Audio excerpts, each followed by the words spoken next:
Hello जी दोस्तों, नमस्कार। एक नई कहानी के साथ मैं आपके सामने फिर से उपस्थित हूँ। कहानी सुनते हैं। इससे पहले अगर आप मेरी आवाज़ पहली बार सुन रहे हैं तो आप हमारे चैनल को सब्सक्राइब जरूर कीजिए और इस वीडियो के पसंद आने पर आप इस वीडियो को लाइक कर सकते हैं। चलिए अब इस कहानी में आगे बढ़ते हैं। हुआ यूँ कि मेरे घर का खर्च नहीं चल रहा था, तो मैंने पार्ट टाइम नौकरी ढूंढनी शुरू की और एक अखबार की ऐड को देखकर एक बंगले में पहुंचा। सब बात फाइनल हो गई। शाम 6 बजे से रात 10 बजे का काम करना होगा और कभी कभी मुझे 10 के बाद भी रुकना पड़ सकता है। बात तय हुई। मेरे मालिक ने मेरा परिचय अपनी फैमिली मेंबर से कराया और बताया मैं कंप्यूटर पर एंट्री का काम करूंगा और साथ ही साथ मैं कार ड्राइव भी कर लेता हूँ। ये सुनकर सभी बहुत खुश हुए। उस घर में रहने वाले मात्र 3 लोग, एक बॉस, उनकी वाइफ और तीसरी मोहिनी, उनकी बेटी। मोहिनी जैसा नाम वैसा ही मुंह में लेने वाली, बहुत ही खूबसूरत। उस दिन मैं केवल उसके चेहरे की एक ही झलक देख पाया था क्योंकि मेरी हिम्मत ही नहीं हो रही थी कि मैं उससे नजरें मिला पाऊँ। मैंने नौकरी वाली बात अपनी पत्नी को बताया, ये भी बताया कि कभी कभी मुझे घर आने पे देर हो सकती है।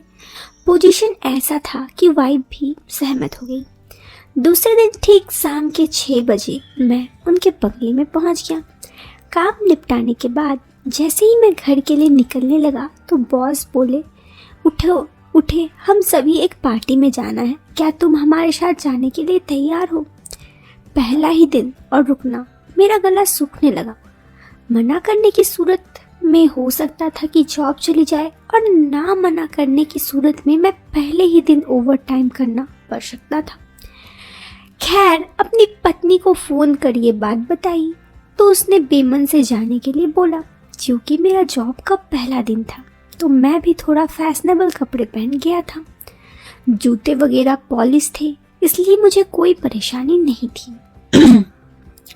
मैं उनके साथ पार्टी में गया। बॉस तो मैचिंग सूट में थे, मैडम भी किसी से कम न दिखने वाली थी। उनकी स्टाइलिश नीले गाउन पहनी थी, उसमें भी वो काफी खूबसूरत लग रही थी। मोहिनी तो सिंपल टॉप पहनी थी, लेकिन वो बहुत ही अच्छी दिख रही थी। वैसे भी वो काफ़ी अच्छी दिख रही थी। जीन्स पहनी थी। उस कपड़े में मोहिनी पूरी बहुत ही खूबसूरत।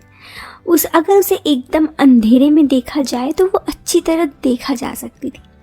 उन्होंने मुझे कार की चाबी पकड़ाई। मैं बॉस की तरफ देखते हुए कहा, सर ड्राइवर, वो 5-6 दिनों की छुट्टी पर है, इसलिए मैंने तुमसे पहले ही पूछ लिया कि कार ड्राइव कर लेते हो।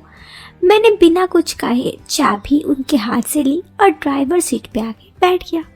साहब और मेम साहब पीछे की सीट पर बैठ गए और मोहिनी मेरे बगल की सीट में बैठ गई।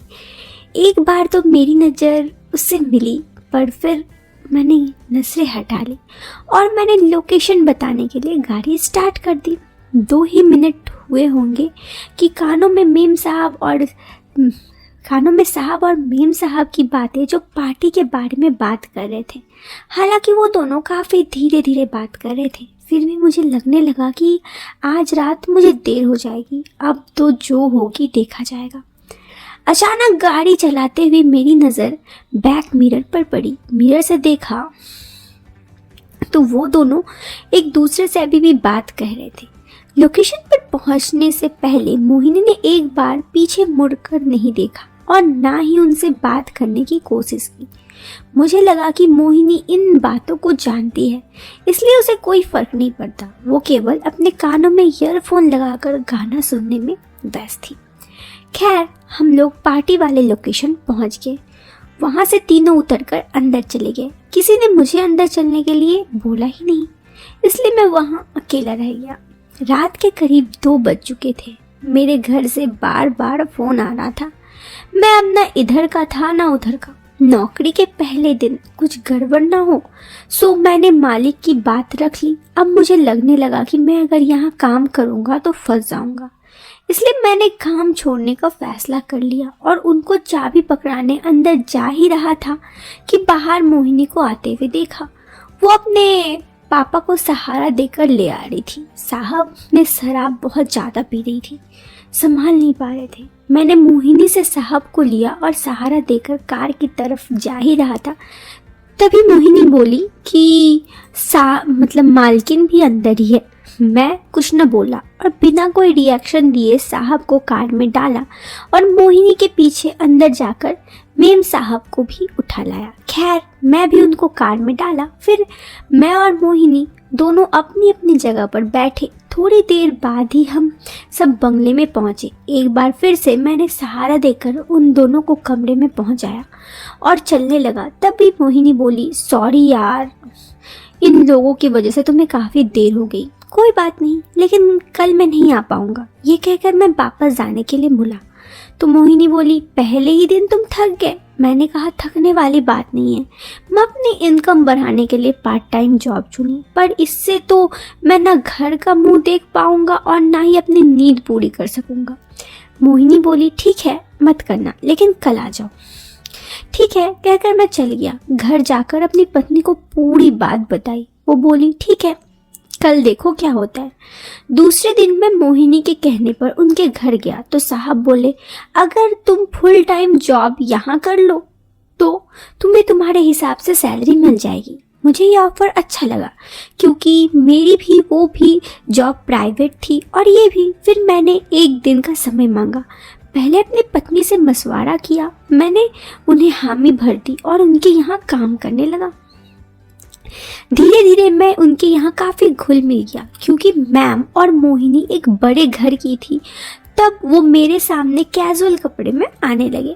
आप सभी समझ रहे हैं मतलब क्या मैं बोलना चाहता हूँ, मैक्सी गाउन वगैरह। उनके घर में मेरा एक स्थान बनता जा रहा था। लोग मुझसे खुलते जा रहे थे। मैं उनके घर के सदस्य जैसा बनता जा रहा था। उनके घर में किसी भी हिस्से में बेफिक्री से कहीं भी जा सकता था। बॉस जब भी घर पे रहते तो वो केवल मुझसे कुछ बातें करते इधर उधर ठीक यही हॉल में, और दोनों एक दूसरे से मुझसे ये सब बातें करते।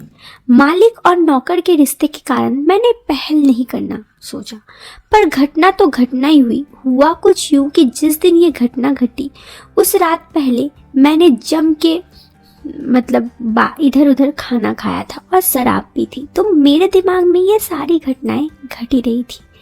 खैर मेरी तबीयत खराब थी और तबीयत खराब होने के बाद मुझे लगा कि मुझे थोड़ा रेस्ट करना चाहिए। मैं रेस्ट करने के लिए मोहिनी के बगल वाला कमरा जो मेरा कमरा था वहाँ जाने लगा। लेकिन फिर मैंने जो देखा वो देख मेरी आंखें चौंक गई। जानना चाहते हो तो इंतज़ार करो और कमेंट बॉक्स पे कमेंट करो तो मैं आपको बताता हूँ कि आगे क्या हुआ। फिलहाल के लिए दीजिएगा मुझे इजाज़त। मैं मिलता हूँ आपसे फिर एक नए वीडियो में एक नया इंटरेस्टिंग टॉपिक के साथ। Till then bye bye, take care, bye.